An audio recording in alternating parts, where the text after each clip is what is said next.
سلام تماشابینان گرامی، خلاصه خبرهای مهم 20 آگوست تاجیکستان و منطقه را از پایگاه خبری بامداد برایتان پیشکش میکنیم. شروع میکنیم از یک نگاه کوتاه به سرخط خبر مهم روز در این برنامه. مدیر مخرم زواد وعدت کم و غم نه 7.6 میلیون سومونی این کارخانه را به جیب خود زده است. تمدید مولت حبس باز 4 تاجیک متهم به حمله خونین کروکوس. انجام باز یک دوره مذاکرات مرزی تاجیکستان و قرقیزستان باز به نتیجه. چاره‌های پیشگیری از بیماری اوبیله میمون در تاجیکستان. در 2 صدمه در سوق ختلان 4 کس هلاک و بیش از 10 کس زخمی شدند. و اکنون تفصیلات خبرها. کابینه وزیران قرقیزستان خبر داد که از 11 تا 17 آگوست سال 2024 در شهر بادکند قرقیزستان ملاقات نوبتی گروه‌های کاری خریطه سازی و هیئت‌های حکومت قرقیزستان و تاجیکستان پیرامون مسائل تعیین و علامتگذاری مرز دولتی بین دو کشور دایر شد. بنا به اطلاع رسمی در چارچوب این ملاقات جانب‌ها بررسی و تبادل نظرهای جهت تشخیص خط مرز قرقیزستان و تاجیکستان در قطعه‌های باقی مانده ادامه دادند. در این باره به توافق دست یافتند. درباره به توافق دست یافتن یا نیافتن طرف‌ها در جریان مذاکرات بادکند چیزی گفته نشده است. تنها گفته می شود که ملاقات در فضای دوستی و حسن تفاهم گذشت. دایر به نتیجه های ملاقات پروتکل مربوطه به امضا رسید و طرف‌ها کار و جهت تشخیص قطعه های باقی مانده مرز در ملاقات آینده که در قلمرو جمهوری تاجیکستان برگزار خواهد شد ادامه خواهند داد. معمولا در صورت دست یافتن به یگان توافق طرف‌ها البته بدون ارائه جزئیات خبر می‌دادند که آیا این دفعه در جریان مذاکرات باز چندین کیلومتر دیگر مرز را مشخص کردند، ولی دست کم از ماه اپریل سال 2024 به این طرف اینک 4 ماه باز در پی انجام چندین دور مذاکرات دوشنبه و بیشکک از یگان پیشروی جدید در تشخیص خط مرز خبر ندادند. ماه ایول سال جاری جانب تاجیکستان درباره تا امروز مشخص شدن 94% یا 928 کیلومتر از 987 کیلومتر مرز با قرقیزستان خبر داده بود، ولی درباره مشخص شدن 928 کیلومتر مرز جانب‌ها هنوز ماه اپریل گزارش داده بودند. با این وجود طرف‌ها به دورنمای حل مسائل مرزی از روی مذاکرات خوشبینانه نگاه می‌کنند. عارف خواجه‌زاده رئیس کمیته زمینی تاجیکستان روز 29 ایول سال 2024 در نشست خبریش گفت مذاکرات فعالانه ادامه دارد. گروه‌های توپوگرافی تاجیکستان و قرقیزستان در 6 ماه اول سال 2024 12 بار ملاقات کردند. پیشروی چشمرس حاصل شد. در این مدت 82 کیلومتر خط سرحد معین کرده شد، خبر داده بود عارف خواجه‌زاده. رئیس ولایت سوق رجبای احمدزاده نیز ماه ایول خوشبینانه گفت که کمیسیون بسیار فعال است. خدا خواهد ماه‌های نزدیک سندها به امضا رسانیده می‌شوند و مرز بین دو کشور باز خواهد شد. با گذشت بیش از 30 سال از سقوط اتحاد شوروی از 970 کیلومتر مرز تاجیکستان و قرقیزستان تا یک سال پیش تنها چیز بیشتر از 600 کیلومترش تعیین و علامت گذاری شده بود. در قطعه‌های باسی که اساساً در مرزهای تاجیکستان و قرقیزستان جایگیر شدند، هر سر چند وقت بر سر آب و زمین چراگاه و راه مناقشه و رخ میدهند. این مناقشه ها بعضا به تیرپرانی ها میپیچند و باعث هلاکت مردم از دو طرف میشوند. دادگاه نویای بسمانی شهر مسکو روز 19 آگوست سال 2024 درخواست تفتیشات را در مورد تمدید زمان حبس باز 4 متهم دیگر در حمله خونین شام 22 مارس سال 2024 به تالار کنسرت های کروکوس سیتی هال در شهر کراسنگورسک در کنار پایتخت روسیه را تمدید کرد. در آن حمله 145 نفر کشته شد. با اتهام دست داشتن در حمله کروکوس بیش از 20 نفر دستگیر شدند که اکثرا زادگان تاجیکستانند. تلگرام کانال دادگاه شهر مسکو خبر داد که دادگاه بسمانی روز 19 آگوست زمان حبس لطف‌الله نظیرمد، جمعخان قربانوف، یعقوب جان یوسف زاده و محمد شریف زاده را برای با 3 ماه دیگر یعنی تا 22 نوامبر سال 2024 تمدید کرد. این 4 زاده تاجیکستان به کمک رساندن به عاملان اساسی حمله کروکوس عیبدار می شوند. دادگاه نویای بسمانی قبلا روز 16 آگوست سال 2024 زمان حبس 4 متهم اساسی در حمله خونین به تالار کنسرت های کروکوس رجب علیزاده سید اکرم، فیض محمد صابر، فریدون شمس‌الدین، و دلیرجان میرزایف را نیز برای 3 ماه یعنی تا 22 نوامبر سال 2024 تمدید کرد. مسئولیت حمله تروریستی شام 22 مارس سال 2024 در شهر کراسنogorsk را سازمان تروریستی ولایت خراسان که پایگاه اساسیش در افغانستان جایگیر شده است و آن را شعبه شرقی داعش نیز مینامند به دوش گرفت. آن شام 4 حملهگر مسلح وارد تالار کنسرت‌های کروکوس سیتی هال شده ازدحام تماشابینان کنسرت را تیرباران کردند. در نتیجه 145 کس کشته شد. مقامات روسیه میگویند که در رابطه با این حمله 20 نفر را دستگیر کردند. قریب همه آنها از جمله 4 نفری که تفتیشات حملهگر اساسیشان میشمارد زادگان تاجیکستانند.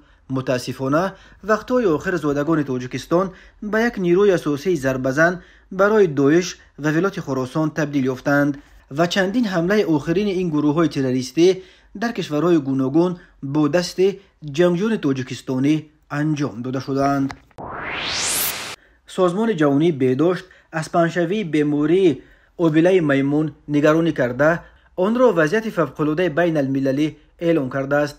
در خدمات نظارت دولتی سانیتاری و اپیدمیولوژی نهاد زیرتابع وزارت تندرستی و حفظ اجتماعی اهالی تاجیکستان بعضی پلوس گفتند که برای پیشگیری از پنجشنبه بیماری آبله میمون در کشور تدبیرهای ضروری اندیشیدند. بیماری آبله میمون در افریقا خروج کرده و باعث مرگ چندین نفر گردیده است. اولین گرفتاران به این بیماری در اروپا و آسیا نیز آشکار شدند. سازمان جهانی بهداشت از پنجشنبه بیماری هشدار داده است. کشورهای جهان برای پیشگیری از پنجشنبه این بیماری چاره‌ها می‌اندیشند. مقامات تاجیکستان نیز میگویند برای پیشگیری پنجشنبه بیماری آبله میمون در کشور تدبیرهای ضروری می‌اندیشند. صاحب نظر نصراللهیف یک نماینده خدمات نظارت دولتی سانیتاری و اپیدمیولوژی بعضی پلوس گفت برای پیشگیری از پنجشنبه این بیماری در یک جایگی با سازمان جهانی بهداشت نقشه چاره‌بینی‌ها را ترتیب داده است. نظارت در فرودگاه و سرحدهای مرزی پرزور کرده می‌شوند. نفرانی که از کشورهای علاقه این بیماری ثبت گردیده به تاجیکستان می‌آیند از سنجش طبی می‌گذرند، گفت صاحب نظر نصراللهیف. اما مشخص ذکر نشد که نظارت پرزور سرحد کدام چاره‌ها را در بر می‌گیرد.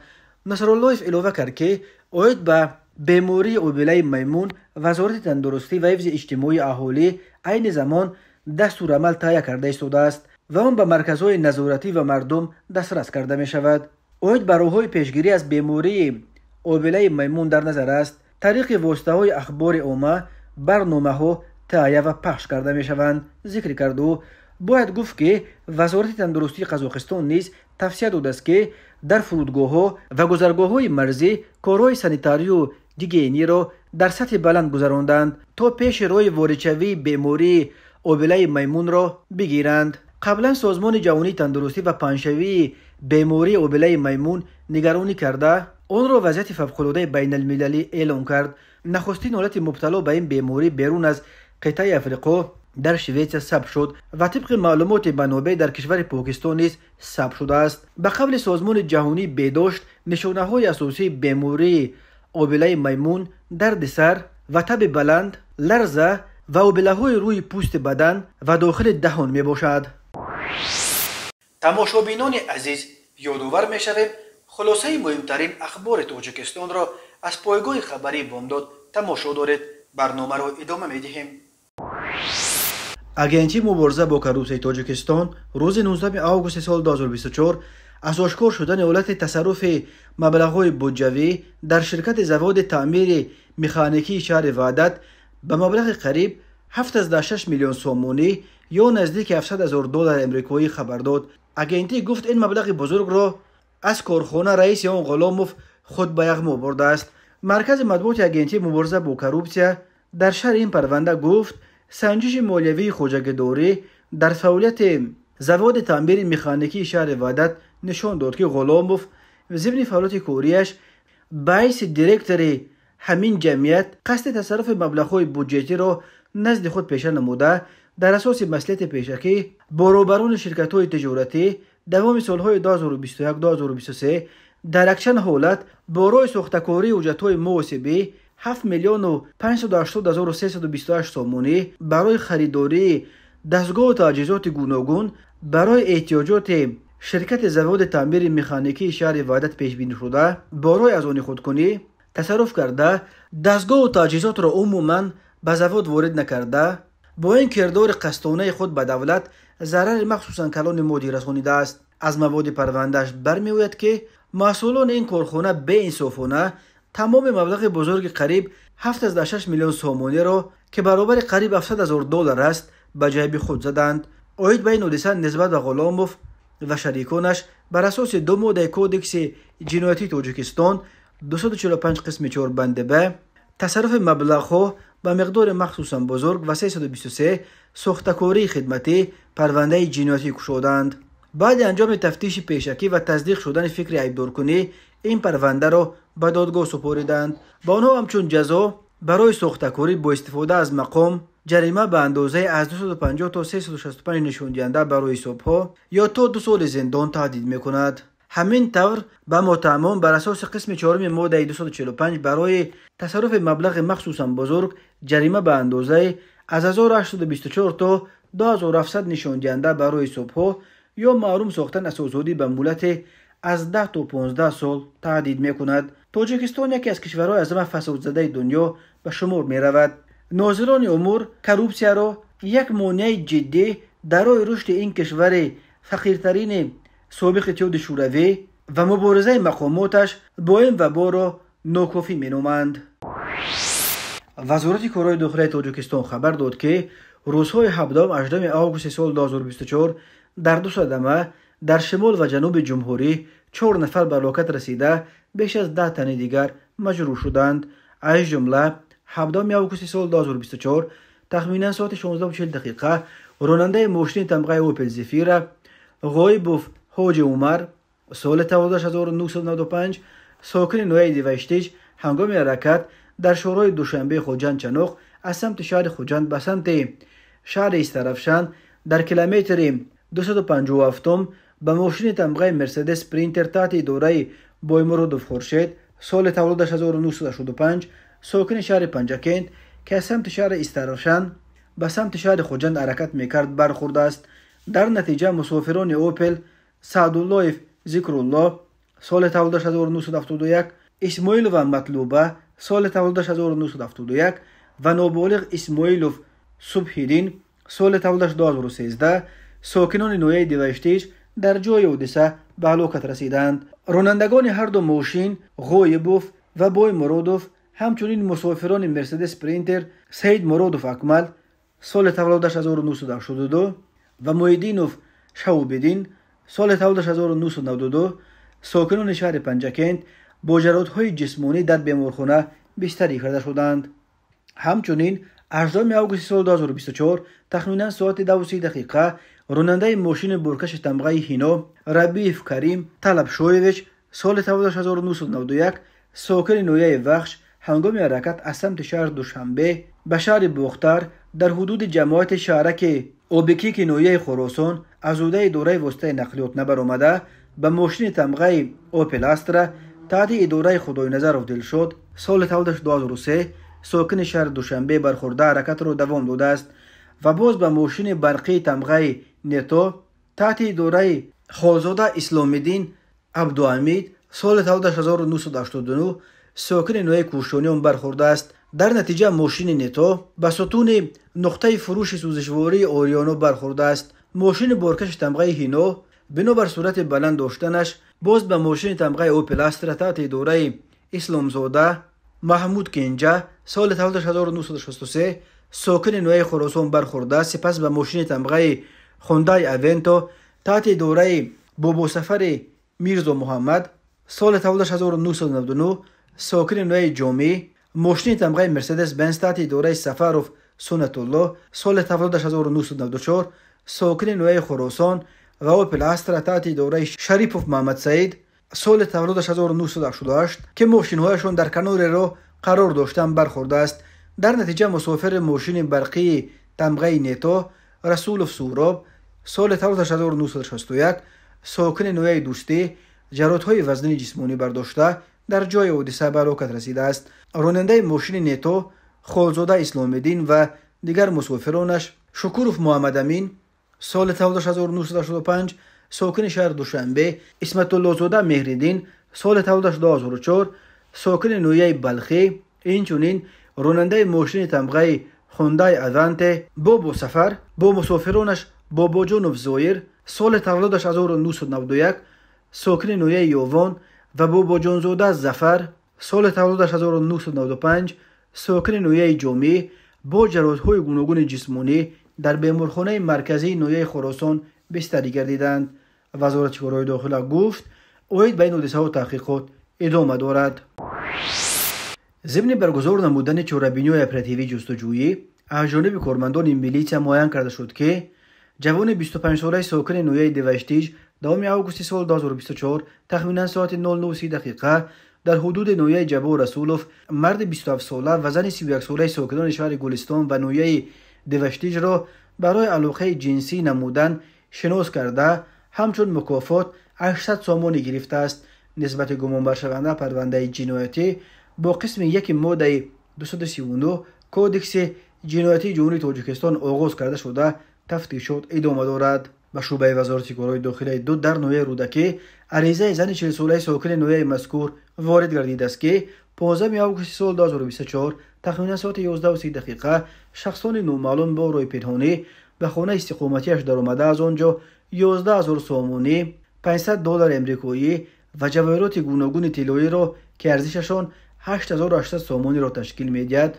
دزدیده از جای حادثه غیب شده است. هنگام گذراندن چهاره‌بینی اپراتیوی جستجویی از جانب کارمندان میلیشیا معین کرده شد که این جنایت را نابالغ 15 ساله ساکن همین نویه صادر نموده است. اینچنین به شعبه وزارت کارهای داخله در نویه دوشتیج با عریضه زن 30 ساله ساکن همین نویه مراجعت نموده است که 15 آگوست سال 2024 تخمینا ساعت 19:30 دقیقه شخصان نامعلوم با روی پنهانی به خانه استقامتیش در آمده از آنجا 30,000 سومانی را دزدیده از جای حادثه غیب شدند.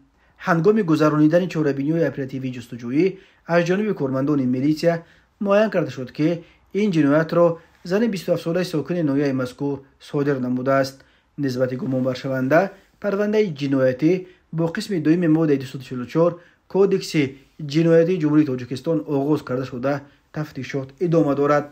ضمن برگزار نمودن چهاره‌بینی اپراتیوی جستجویی از جانب کارمندان میلیشیا معین کرده شد که مرد 48 ساله ساکن شهر خوجند کارگر شرکت مابتسک سال 2015 در محله 19 در روبروی کاخ مطبوعات ساختمان بنای استقامتی را آغاز نموده صحنه 20 اکتبر سال 2015 حجره رقم 107 در آشیانه دوم بنای مذکور را به مساحت 119 متر مربع با ترتیب دادن شرطنامه سرمایه گذاری به مرد 52 ساله ساکن نویه باباجان غفوروف به مبلغ $59,500 امریکایی برابر به 390,915 سومانی فروخته صحنه دوم آگوست سال 2023 شرطنامه سرمایه گذاری رقم 22 را بیکار نموده خانه مذکور را به دیگر کس فروخته به جبر دیده ضرر کلان مالیوی رسانیده است. نسبت گمانبر شونده پرونده جنایتی با قسم 4 ماده 247 کودکس جنایتی جمهوری تاجیکستان آغاز کرده شده تفتیشات ادامه دارد. اینچنین هنگام گذراندن چهاره‌بینی اپراتیوی جستجویی از جانب کارمندان میلیشیا معین کرده شد که مرد 34 ساله ساکن شهر خوجند 26 آگوست سال 2019 با روی فریب به باوری مرد 42 ساله ساکن شهر مذکور در آمده 12,737 عدد لباس‌های مکتبی که ارزش عمومیشان 2,134,860 سومانی را تشکیل می‌دهد همچون نسیه گرفته از آن مبلغ 1,834,860 سومانیش را برگردانیده باقی مانده 300,000 سومانیش را تا حال برنگردانیده است. نسبت گمانبر شونده پرونده جنایتی با قسم 4 ماده 247 کودکس جنایتی جمهوری تاجیکستان آغاز کرده شده تفتیشات ادامه دارد. تماشابینان عزیز و گرامی، این بود مرور به خلاصه چند خبر مهم امروز تاجیکستان. خبر و گزارش های بیشتر از تاجیکستان و درباره تاجیکستان و اطراف آن را در سامانه پایگاه خبری بامداد در این نشانه پیگیری نمایید: www.bomdad.com. خوش باشید.